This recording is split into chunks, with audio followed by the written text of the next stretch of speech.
Hey, does anybody know where Ulf is?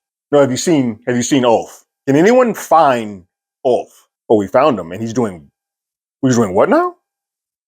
Oh, we should have left his ass where he was.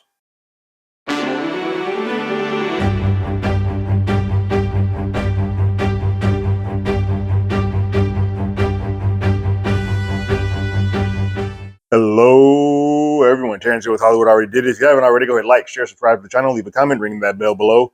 Anytime we have something, you will be among the first to know. The 8th and final episode of the 3rd season of House of the Dragon is here. It is called The Treasons at Tumbleton. And boy, does this episode get messy.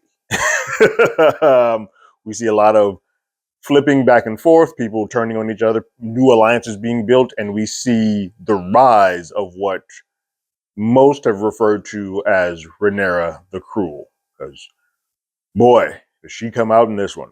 The episode begins with Rhaenyra being awoken to learn of Aegon's return, resurrection, if you will, that he is alive, and his dragon is also alive. Sunfire is out there too, and she is losing her mind. All of the season that was sort of built up to kind of show these moments of kind of dipping into madness or losing control, she's always been sort of okay because Aegon wasn't around. Aegon wasn't around, Sunfire wasn't around. The second that happens, all the cards that were sort of built on this house, if you will, this house of cards, pulled one of those cards and everything just fell apart, and she loses it quickly. You start seeing the gods and the townspeople are starting to turn as the word of Aegon returns. They start turning on Rhaenyra, sort of kind of backing that. So she has to think quickly to get them on her side. The things that she does probably is not going to work. So her plan is that she sets Aegon to Tumbleton to be like, hey, I need you to go knock door to door, bust in there, and any high tower you see, kill them. Root them out, kill them. However, don't harm any kids or women. Leave the townsfolk of Tumbleton safe, but go in there and wreck shop. And she wants Hugh to keep watch. Like, he should stay on the dragon and keep watch the whole time. And then lastly, once that's all taken care of, we will go to Harrenhal and we will find Aegon and we will kill him. She doesn't know where he's at, but she's like, we're going to find Aegon and kill him. There's a moment when Baela goes to talk to Rhaenyra. And she hasn't really had a conversation with Rhaenyra in quite some time. She goes to talk to her and be like, hey, I know what you're about to go do. Can we go get my father first? Corlys is there. And she's like, no, your father made his choice. He's done what he has done. We're not going to go save him in any way or whatsoever. And Baela calls her out and says, like, you only want to keep people around when you can wield them. But when they don't show you any more sort of service, you kind of just discard them. And we start seeing the first sign of Rhaenyra. She grabs that little heifer's face. She's like, woman, you are insolent, just like all the other blood in your family. Now, that's crazy to say, because Daemon's the one person who's been backing you up. Yes, he does some insolent things. Yes, he doesn't always listen, but he is the one person that has always sort of had your back. So she's specifically speaking about Rhaena and now Baela. But that's a messy line to sort of say. But she means it. She grabs that girl's face and like, hey, shut your mouth. Do what I'm asking you to do. You and Alan stay here and guard the King's Landing while I start causing pure mayhem. We see a shot of Ormond saying, before we get all of this started, Darren, you need to be knighted because you cannot be a knight and then go take the throne.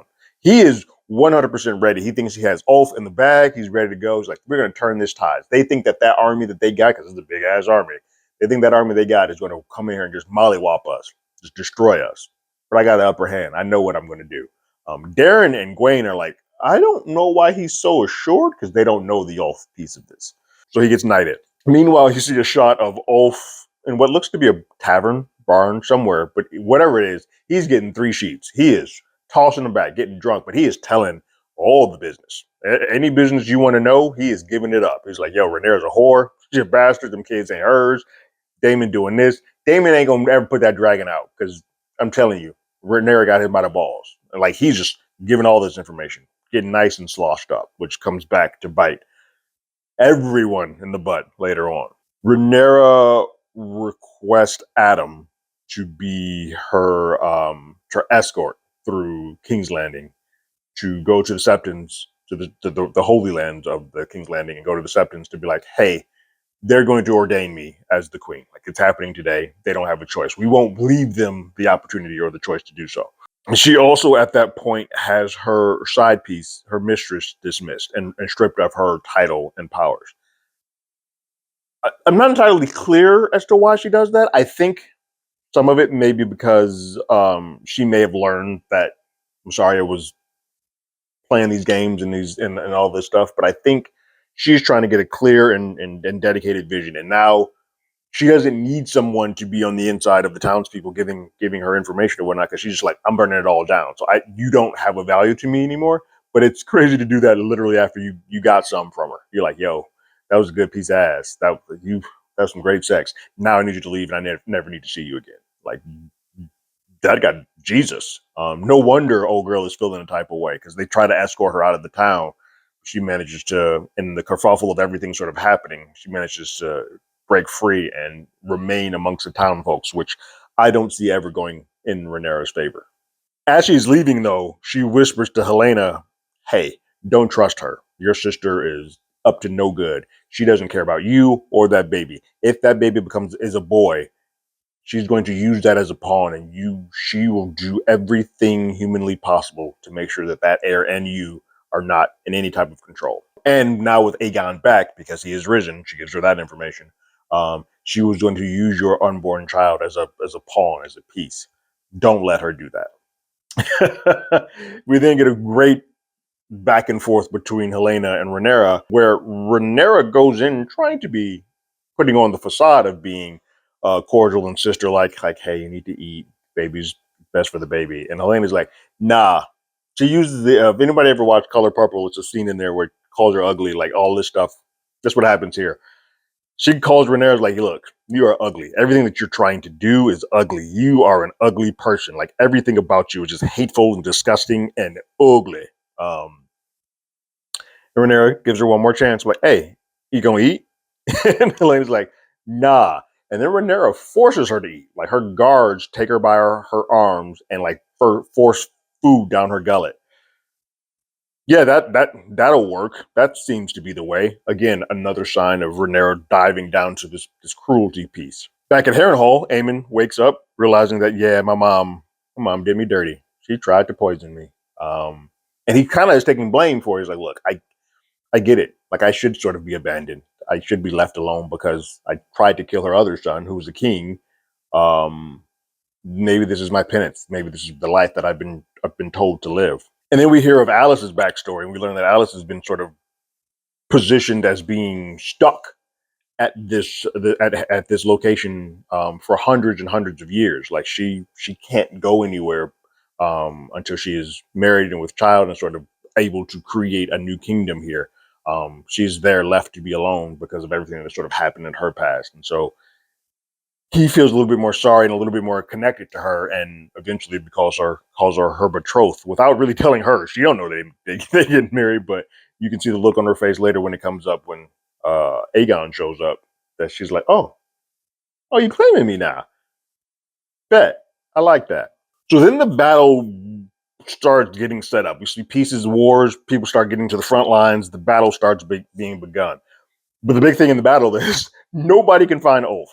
Ulf is nowhere to be seen. And when I say no one, that means Ormond or Daemon, who he's supposed to be on one of the two of those sides, can't find him at all. They have no idea where he's at, which is a big, less of an issue for Daemon. Daemon's not as concerned with it as Ormond is, because Ormond needs Ulf to sort of be the turning point for this whole war for him. While that is happening, we start seeing Queen Rhaenyra and then her son, Joffrey, which I want to be clear is not her only son, but the way that everything is sort of set up, it makes it seem like she doesn't care about the other two sons that she actually had with Daemon. It was her eldest son that would be the next in lineage. So they start proceeding down King's Landing and making their way towards the Sept, and then everything starts going to hell. Without Ormond's knowledge, Darren and Gwaine try to make a move with Corlys, because they see that they're not aware of Ormond's plan with Ulf, and so they see that this is about to be a loss, and so they think the best avenue would be peace. So they take Corlys to the front lines to have sort of a peace meeting with Daemon before all hell breaks loose. Roderick is there, and they're having a conversation, and Daemon isn't really listening to this conversation. At this point, he's like, no, war, war, war, war. We want to battle everybody. We want to kill everybody. It's going down. Where Gwaine, Corlys are kind of like, hey, listen, there are kingdoms in this realm that are not ever going to take Rhaenyra as being the queen, just because she's a woman. Hear me out. Let's have Darren sort of be in place of this town, like give him a town, call it theirs, and then he can sort of be the de facto place that kind of blends and leads the two places together. And at the very least, let's leave here today in a peaceful manner. And Daemon's like, nah, I need to kill that boy. I need to find Darren and kill him. Now, in his brain, he's like, look, we didn't kill before. We didn't do this before. Rhaenyra let people go by before. That's not happening here. We need to kill. So he's very much like, nah. In fact, what you're going to do is going to give me Corlys. He's going to come back with me, and you can go. Because you came out here peacefully, I'm going to let you go back to your people and let them know it's about to go down. So scurry off. It's important to know that Corlys and the folks of Tumbleton were not aware that Aegon and Sunfire had risen and is back on the move, which caused another bit of pause for the folks of Tumbleton, because Ormond was planning to make this Darren move without Aegon being around. But right before the war really starts, Aegon goes to see Aemond at Harrenhal, and Aemond is putting himself down. It's a very different Aemond than what Aegon remembers before he left. Aegon's really to kill this dude, but because Aemond's not really fighting back, he doesn't feel the urge to kill him, because he's not giving him what he thought he was going to get back. He thought he was going to meet this kinslayer, but he's sort of a weakened version of himself now. And it's at that point that Aegon decides, like, well, here's what we're going to do then. The way you can make this up for me, because Aemond keeps saying, I'm sorry, brother, like all of this stuff. And Aegon's like, well, here's what we're going to do. We're going to find a dragon, because he mentions that he can't find Vhagar. We're going to find a dragon. We're going to go over to Tumbleton and burn that place down, including Darren. We're going to find him and kill him. And then after we have them killed, we're going to go back over to King's Landing and get that whore off of my throne, and with my banners. And then once that is all done, at that point, when everything is complete, then maybe I will forgive you for trying to kill me. So then we get to the war piece, and some stuff that happens in the church. Ormond, in a very cowardly choice, is deciding to put kids on the front line. There's like, look, there's going to be a bit of a cause for pause, because these people are Rhaenyra's people. She's not going to kill kids or kill wives. So let's put the kids on the front line, and then we may have a bit of a protection. I'm going to tell you this now. Daemon and Roderick, both like, F them kids. F them kids. Roderick more so than Daemon. Daemon at least gives people a moment, the kids a moment to go away. Like, hey, you should leave. Eventually, he's like, nah, this is what I got to do. F them kids. This is a big PSA. You ever want to see a thing that says F them kids? This was the episode. But Daemon gives the orders of, hey, Roderick, you go around, open the gate. Once that gate is open, we're coming in full force. But make sure that gate is open. He also starts sort of seeing that Hugh is not in the place where he's supposed to be. We can't get a read on where Hugh is. So when he should have had 3 dragons doing this, it's now just him and Caraxes, because he doesn't know where the hell Ulf is, and the dragon is there, but we don't see Hugh. Rhaenyra then walks into the set, and they're having like a religious ceremony. I think there's 7 of them there, but the one who specifically told Rhaenyra to kick rocks earlier, like, we're not ordaining you, especially now that Aegon is heard to be arisen. He's like, nah, I'm not ordaining you. The people out here aren't ordaining you. You're not the queen. Like, we're not doing that. And she kind of doubles down, like, no, you're going to, or you're going to face the consequences. And he's like, no, I'm not. And she's like, well, cool. Then I'm going to have you killed in the name of treason. And she orders Adam to do so. And Adam's about that. And then he kind of hesitates, like, well, hold on. I am killing like a religious leader. And she whispers sweet nothings of how important he is to the Valyrian bloodline. Like, she takes that moment to, like, she denied him all these other times. And she denied him when it was just easy to, like, hey, you're going to be this and this and this. Alan, you're going to be this. This moment, she's like, all right, hold on. You are my new hand. You are the new Corliss. You better than your daddy. You will represent Valerian life from here. Like, she is just telling him all he needs to hear, so that he does turn around and kill that that religious leader right there in the church. And then this woman goes outside to the townspeople and has a declaration about how I am the prince that is ordained to be here. Like, I am the top one. After she's standing outside of the church that she just killed a person in, actually speaking about a different type of religion to these people who you don't know their religious affiliation. This woman is nuts. Like, she has gone mad, and she's speaking her declaration. The townspeople are there. Masaria has sort of wound herself up in there, and it's kind of it's clear that Masaria is looking at her like, I don't know who that person is. Like, that is a different person that is up there. And so then the war begins, and as we see Daemon and Roderick and them sort of making their battle cry, we see a shot. It's just kind of terrifying, but we see a shot of all the kids that are on that front line peeing and vomiting and just being completely and totally terrified. And then the battle begins. And so while the battle happens, Ormond learns that Darren and Gwaine had made a move, some treasonous moves to go make a peace treaty, and then they don't have Corliss anymore. So he gets pissed. He gets even more like, where the hell is Ulf? Like, we need to find Ulf, because while they're kind of holding their own, the numbers just don't work out in their favor, and they're going to lose this war. And as people start getting in, the gates start getting open. For a moment, Daemon is being patient. He is waiting for the gates to get open from the inside by Roderick, who's going in. But there's a pretty good battle happening back and forth. That they're just not working out for them. So then Daemon calls Caraxes and like, well, we're just gonna have to burn the door down.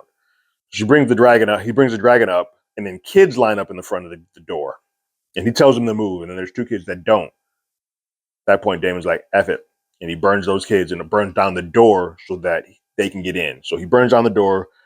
Caraxes puts his head in, burns up some more, and then Caraxes backs out, and then the armies come in. F them kids, man! I'm telling you.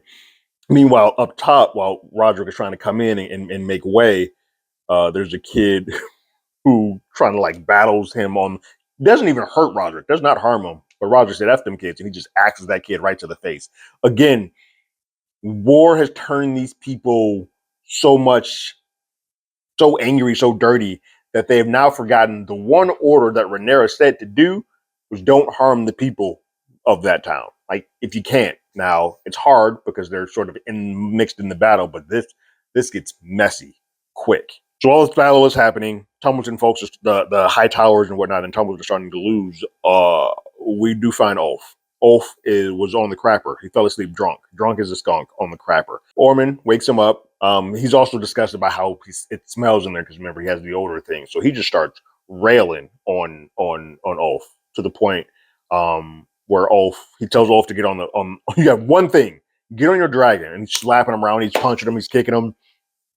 He's actually being worse than what Daemon was to him in front of everybody. But Ulf gets to his dragon, and he levels out the playing field. He makes his first turn, and he wipes out quite a bit of of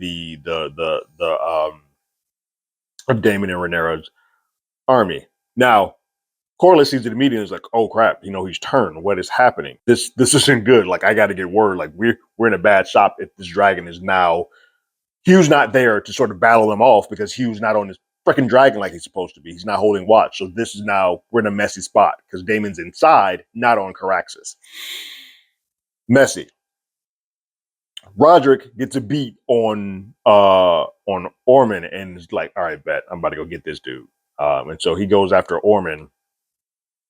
They have a pretty good battle. Ormond takes off Roderick's arm, but when he does that, blood spurts out, and the sickness to smells and all that stuff gets up in his face. He has a moment where Roderick gets the better of him and kind of impales him from the back. We won't go into details there. But as that's happening, Ulf comes back around and then starts burning up Tumbleton. He's like, F everybody. He literally says, F you too. And he burns them down. Roderick sort of accepts the fate. He's like, yes, bring that on. Like, we all gonna die. Like, this dude is about that war. But then we just see Ulf burning everything. He's burning. He's burning Rhaenyra's army, and he's also burning down Tumbleton. Everything is going to hell in a handbasket. While that is also happening, Daemon, who's supposed to be this great fighter, he meets his match, and there is an amazing one-on-one battle that happens. That Daemon might have to come down a couple of pegs because he was getting his ass handed to him, to the point where he eventually does get the better, mainly because of some of the help and cover from Ulf with the fire. But then he comes back too, and he just looks at all the carnage that has occurred in Tumbleton. Tumbleton is no longer a city. Like wives, moms, kids, everybody's dead. The city's is in ashes. Everything that Rhaenyra told him not to do has occurred. And he has sort of lost sight of what it is that he needed to do. Now, he isn't at this moment not aware that Ormond is dead, so he'll get that news, but Darren is nowhere to be seen. But as he starts continuing to fight, he's like, well, now I have no choice. I have to keep fighting. Corlys comes and grabs him like, hey, Ulf has turned. We need to get up out of here. So then we see a shot of Caraxes with, it's important. Hugh, while searching through Tumbleton, finds his wife who has died at the hands of Ulf. And so now he's not the happiest with Ulf either. And so then we see a shot of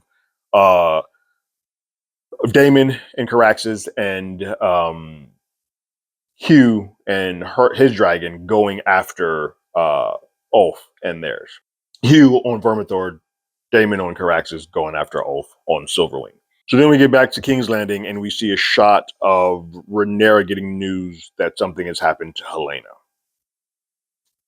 That trusty window that we all Game of Thrones folks know quite well. They need to put a bolt or a lock on that damn thing. Helaena has jumped to her death and has committed suicide. Now, Rhaenyra goes into the study, sees that the window is open, kind of goes out to look, sees her sister is down there dead, but then closes the window as if nothing. Like, well, shit happens. In her brain, she's probably like, well, I just got rid of the heir. That's one less boy that I have to worry about. Cool. But then she looks down and sees that there's a scroll that Helaena put some of her dreams on before she left. On the one side is her as a butterfly kind of falling to her death, tear in her eye, dying. And on the left is a picture of Rhaenyra on the throne, multiple people coming and trying to attack her with blood everywhere. Blood on the knife, blood on the throne, blood on her hand, blood on this, and fire. Dragons are burning her down. Sort of a prophecy. It has been written, it has been put down, it is now going to happen. Why would Helaena kill herself? I think for her, once Basarde sort of gave her that whisper that, hey, she's going to use my kid as a pawn, she felt that this was sort of the best way to save her son and not put him through whatever terror it is that this version of Rhaenyra is about to do. Like, this is a different Rhaenyra. It's also going to be interesting because Alicent, while she doesn't quite get the revelation that her daughter's dead, when she is walking back towards King's Landing, there are a bunch of butterflies that sort of rise into the sky that sort of signals that something has changed.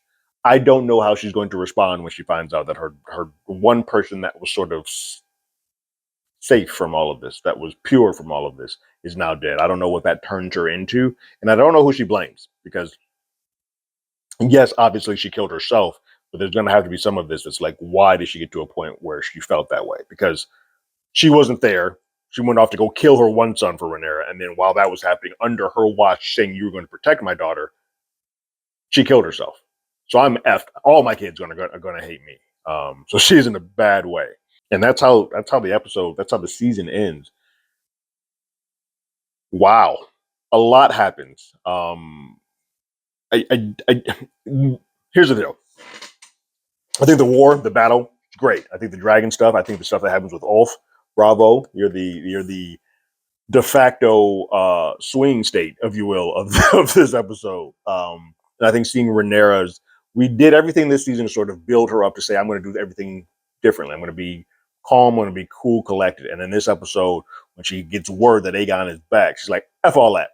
Burn it all down. Now, there was still some leniency for her She didn't want to kill the people at Tumbleton. She still wanted them to be present, but war got a little being too much over there with Damon and Roderick, and they're kind of just F them kids. And so now she's in a place where killing a priest, on the steps of killing that priest, declaring a different religion to these people.